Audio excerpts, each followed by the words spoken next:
नमस्कार दोस्तों, कैसे हैं आप लोग। आज ज्योग्राफी का फिर से एक नया सेशन है ना। और ये प्रीवियस ईयर सेशन है, प्रीवियर क्वेश्चन है और सिलेक्टेड क्वेश्चन है ना। जो क्वेश्चन आप लोग के लिए अवेलेबल करवाया जा रहा है वो कर लीजिए, आपके एग्जाम के लिए मोर देन सफिशियंट है ना। तो चलिए स्टार्ट करते हैं, आते हैं क्वेश्चन पे। उष्ण कटिबंधीय चक्रवात सामान्यतः किस मौसम में आता है? ऋतु, शीत मौसम, ग्रीष्म मौसम, मानसून के पहले और बाद में, या केवल वर्षा में? क्वेश्चन कहता है उष्ण कटिबंधीय चक्रवात सामान्यतः किस मौसम में आता है? तो वो मौसम के पहले और बाद में है ना। ऑप्शन सी होगा इसका राइट आंसर। शीतोष्ण चक्रवात किस अक्षांश क्षेत्र में पाए जाते हैं?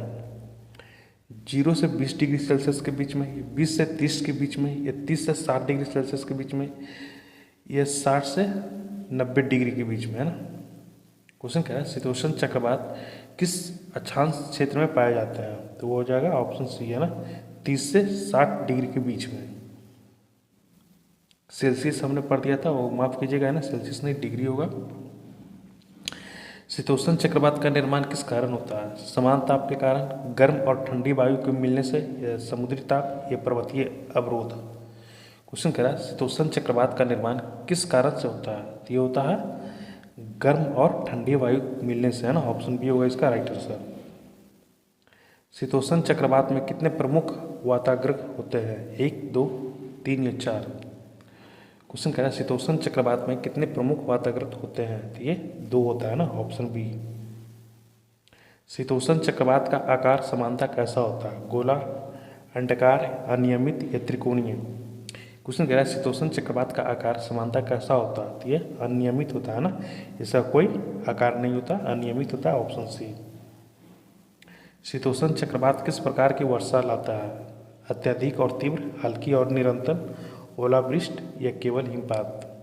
क्वेश्चन कह रहा है शीतोष्ण चक्रवात किस प्रकार का वर्षा लाता है? तो ये हल्की बारिश होगा, धीमी होगा, लेकिन लगातार होगा, है ना, निरंतर होगा। ये क्वेश्चन नंबर आ गया है ना, इससे कोई ध्यान देने, इसको इग्नोर कीजिएगा, है ना, ये ऐसा ही है। प्रति चक्रवात किस दाब क्षेत्र से संबंधित है? निम्न दाब, मध्य दाब, उच्च दाब, या परिवर्ती दाब? क्वेश्चन कह रहा है प्रति चक्रवात किस दाब क्षेत्र से संबंधित है? तो ये उच्च दाब है ना, ऑप्शन सी।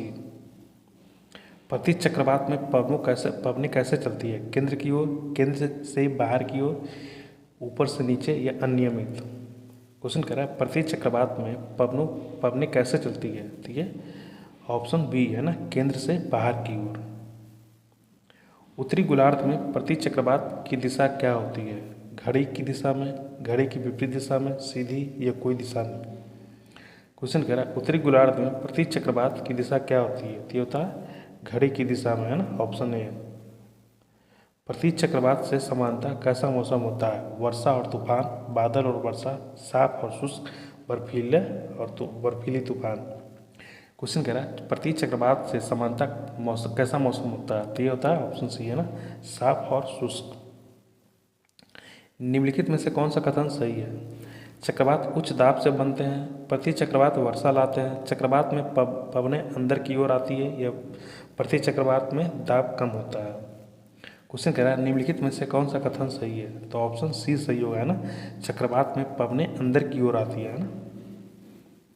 उष्ण कटिबंधीय और शीतोष्ण चक्रवात में मुख्य अंतर क्या है? आकार की, गति का, उत्पत्ति के कारण, या दिशा? क्वेश्चन कह रहा है उष्ण कटिबंधीय और शीतोष्ण चक्रवात में मुख्य अंतर क्या है? तो यह उत्पत्ति का कारण है ना, ऑप्शन सी। प्रति चक्रवात को किस नाम से भी जाना जाता है? निम्न दाब क्षेत्र, उच्च दाब क्षेत्र, वर्षा क्षेत्र, या तूफान क्षेत्र? क्वेश्चन कह रहा है प्रति चक्रवात को किस नाम से जाना जाता है? तो ये उच्च दाब क्षेत्र से, है ना, ऑप्शन बी। निम्न में से कौन सा युग्म सही है ना? उष्ण कटिबंधीय उच्च दाब, शीतोष्ण गर्म समुद्र, प्रति चक्रवात साफ मौसम, चक्रवात शुष्क हवा? क्वेश्चन कह रहा है निम्नलिखित में से कौन सा युग्म सही है ना, मिलान करने वाला क्वेश्चन है, तो ऑप्शन सी सही हो जाएगा ना, प्रति चक्रवात साफ मौसम। भारत में सबसे अधिक चक्रवात प्रभावित क्षेत्र कौन सा है? पश्चिमी तट, पूर्वी तट, उत्तरी भारत, मरुस्थल क्षेत्र? क्वेश्चन कह रहा है भारत में सबसे अधिक चक्रवात प्रभावित क्षेत्र कौन सा है? तो ये पूर्वी तट। चक्रवातों का अध्ययन किस विज्ञान के अंतर्गत आता है?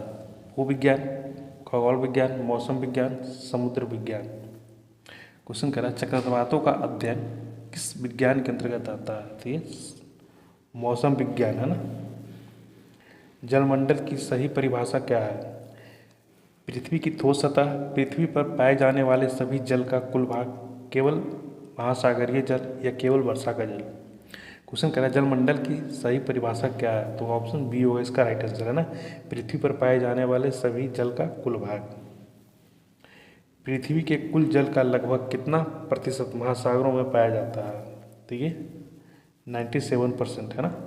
ऑप्शन सी होगा इसका राइट आंसर। निम्नलिखित में से कौन सा जलमंडल का भाग नहीं है? नदी, झील, हिमनद या वायुमंडल। ये तो मेरे ख्याल से तो इजी क्वेश्चन है ना। जलमंडल का जो भाग नहीं है वो ऑप्शन डी हो जाएगा ना, वायुमंडल। महासागर किसे कहते हैं ना? छोटे जल क्षेत्र को, महाद्वीपीय से घिरे जल क्षेत्र को, विशाल एवं गहरे खारे जल क्षेत्र को, या मीठे जल का भंडार। क्वेश्चन कहता है महासागर किसे कहते हैं? तो ऑप्शन सी हो जाएगा इसका राइट आंसर है ना। पृथ्वी का सबसे बड़ा महासागर कौन सा है? अटलांटिक महासागर, हिंद महासागर, प्रशांत महासागर या आर्कटिक महासागर। क्वेश्चन कह रहा है पृथ्वी का सबसे बड़ा महासागर कौन सा आती है? प्रशांत महासागर है ना। Option C. निम्नलिखित में से कौन सा महासागर सबसे गहरा है? हिंद महासागर, प्रशांत महासागर, अटलांटिक महासागर या आर्कटिक महासागर। क्वेश्चन कह रहा है सबसे गहरा महासागर कौन सा है? तो ये हो जाएगा प्रशांत महासागर है ना। बड़ा भी है और गहरा भी है। सागर किसे कहते हैं? महासागर से पूरी तरह अलग जल क्षेत्र, महासागर से जुड़ा छोटा जल क्षेत्र, या मीठे जल का क्षेत्र, या ज्वालामुखी क्षेत्र। क्वेश्चन कह रहा है सागर किसे कहते हैं? तो सागर हो जाएगा है ना ऑप्शन बी, महासागर से जुड़ा छोटा जल भाग। निम्नलिखित में से कौन सा सागर है ना? बंगाल की खाड़ी, अरब सागर, मैक्सिको की खाड़ी या हडसन की खाड़ी। तो साफ मेरे ख्याल से तो ऑप्शन आंसर में आप लोग को दिख ही रहा है ऑप्शन में है ना। तो सागर जो है वो अरब सागर को सागर कहते हैं। खाड़ी की पहचान क्या है? भूमि से चारों ओर घिरी, महासागर का अंदर की ओर धंसा भाग, या पूरी तरह बंद जल क्षेत्र, या नदी द्वारा बना जल क्षेत्र। क्वेश्चन कह रहा है खाड़ी की पहचान क्या है ना। तो ऑप्शन बी होगा इसका राइट आंसर, महासागर का अंदर की ओर धंसा भाग। निम्न में से कौन सी खाड़ी है? भूमध्य सागर, काला सागर, बंगाल की खाड़ी या लाल सागर। तो यहाँ भी आप लोग को पता ही चल गया होगा ना, जो खाड़ी है वो बंगाल की खाड़ी। जलधारा क्या है? समुद्र की लहर, समुद्र जल का निश्चित दिशा में बहाव, या ज्वार भाटा, या समुद्र की गहराई। क्वेश्चन कह रहा है जलधारा क्या है? तो जलधारा है एक समुद्र जल का निश्चित दिशा में बहाव। जलधाराओं के चलने का मुख्य कारण कौन सा है? तो वो पवन है ना। Option C. गर्म जलधाराएं समानता कहाँ से कहाँ जाती है? ध्रुव से विषुवत, विषुवत से ध्रुव, उत्तर से दक्षिण, या पश्चिम से पूर्व। क्वेश्चन कह रहा है गर्म जलधाराएं समानता कहाँ से कहाँ जाती है? तो वो विषुवत से पूर्व की ओर, ध्रुव की ओर है ना। निम्नलिखित में से कौन सा गर्म जलधारा है? लेब्राडोर धारा, कैलिफोर्निया धारा, गल्फ स्ट्रीम, या पेरू धारा। क्वेश्चन कह रहा है निम्नलिखित में से कौन सा गर्म जलधारा है? तो गल्फ स्ट्रीम है ना, ये गर्म जलधारा है। गर्म जलधारा का तटीय क्षेत्र पर क्या प्रभाव पड़ता है? ताप घटता है, वर्षा कम होती है, जलवायु गर्म व आर्द्र होता है, या बर्फ जमती है। क्वेश्चन कहता है क्या कह रहे हैं? गर्म जलधारा का तटीय क्षेत्र पर क्या प्रभाव पड़ता है? तो ये जलवायु गर्म व आर्द्र होती है ना। Option C. ठंडी जलधाराएं समानता कहाँ चलती है? विषुवत से ध्रुव, ध्रुव से विषुवत, पूरब से पश्चिम, या उत्तर से दक्षिण। क्वेश्चन कह रहा है ठंडी जलधाराएं समानता कहाँ चलती है? तो ये ध्रुव से विषुवत की ओर है ना। ऑप्शन बी होगा। निम्नलिखित में से कौन सी ठंडी जलधारा है? गल्फ स्ट्रीम, क्रूसियो, या लेब्राडोर, या ब्राज़ील। तो ये ठंडी जलधारा है वो है ऑप्शन सी है ना, लेब्राडोर। ठंडी जलधाराएं का प्रमुख प्रभाव क्या होता है? वह वर्षा में वृद्धि, तापमान में वृद्धि, शुष्क जलवायु व तूफान। कुछ कह रहे ठंडी जलधाराओं का प्रमुख प्रभाव क्या है? तो यह शुष्क जलवायु है ना।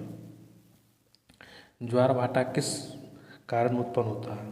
पवन के कारण, भूकंप के कारण, ये चंद्रमा और सूर्य की गुरुत्वाकर्षण, या समुद्र धारा। क्वेश्चन कह रहा है ज्वार भाटा का किस कारण से उत्पन्न होता है? तो ये होता है चंद्रमा और सूर्य की गुरुत्वाकर्षण के कारण, है ना। ज्वार का अर्थ क्या है? बिल्कुल सही क्वेश्चन है ना। समुद्र जल पीछे हटना, समुद्र जल का ऊपर उठना, या समुद्र जल का जमना, या समुद्र जल का ठंडा होना। क्वेश्चन कह रहा है ज्वार का अर्थ क्या होती होता है? समुद्र जल का ऊपर उठना, है ना। और भाटा का अर्थ तो जल का ऊपर उठना, जल का बहना, जल नीचे की ओर हटना, या जल का तूफान। तो भाटा का अर्थ होता है वो जल का नीचे उठना, है ना, हटना। तो ऑप्शन सी होगा इसका राइट आंसर। और इस तरह से आपको पता चल गया होगा कि ज्वार भाटा जो आता है तो उसका अर्थ क्या होता है ना। सबसे ऊंचा ज्वार किस स्थिति में आता है? अमावस्या, पूर्णिमा, अष्टमी, या प्रतिपदा, या चतुर्थी। क्वेश्चन कहता है सबसे ऊंचा ज्वार भाटा किस स्थिति में आता है? तो वो अमावस्या और पूर्णिमा, है ना। और इसी दिन क्यों आता है? क्योंकि चंद्रमा गुरुत्वाकर्षण के कारण, है ना। ज्वार भाटा का सबसे अधिक प्रभाव किस पर पड़ता है? मरुस्थल पर, तटीय क्षेत्र, पर्वतीय क्षेत्र, या मैदान। तो ज्वार भाटा का सबसे जो अधिक प्रभाव पड़ता है वो पड़ता है तटीय क्षेत्र पे, है ना। ऑप्शन बी होगा। ज्वार भाटा से कौन सा लाभ होता है? किस विभाग में, है ना? कृषि क्षेत्र में, जलवायु विद्युत, या मछली पकड़ना, व नौपरिवहन, या वर्षा। क्वेश्चन कह रहा है ज्वार भाटा से कौन सा लाभ होता है ना। तो ये होता है मछली पकड़ना और नौपरिवहन, है ना। ऑप्शन सी होगा इसका राइट आंसर। और कैसा आज का सेशन यहीं पे समाप्त करते हैं। कैसा लगा आप लोग कमेंट में करके जरूर बताइएगा, है ना। और एक बताओ जो भी हम पढ़ाते हैं भैया आप समझ कर पढ़िए, सोच के पढ़िए, है ना। अच्छे से पढ़ लीजिए। बस जितना मेरे द्वारा करवाया जा रहा है उतना कर लीजिए। आपके एग्जाम के लिए मोर देन इनफ है ना, सफिशिएंट है। इतना ही मान कर चलिए कि इससे ज़्यादा बाहर कुछ नहीं आने वाला, है ना। बस जो करवा रहे हो वो पेशेंस के साथ देख लीजिए, है ना। तो ठीक है, मिलते हैं अगले सेशन में। तब तक के लिए थैंक यू।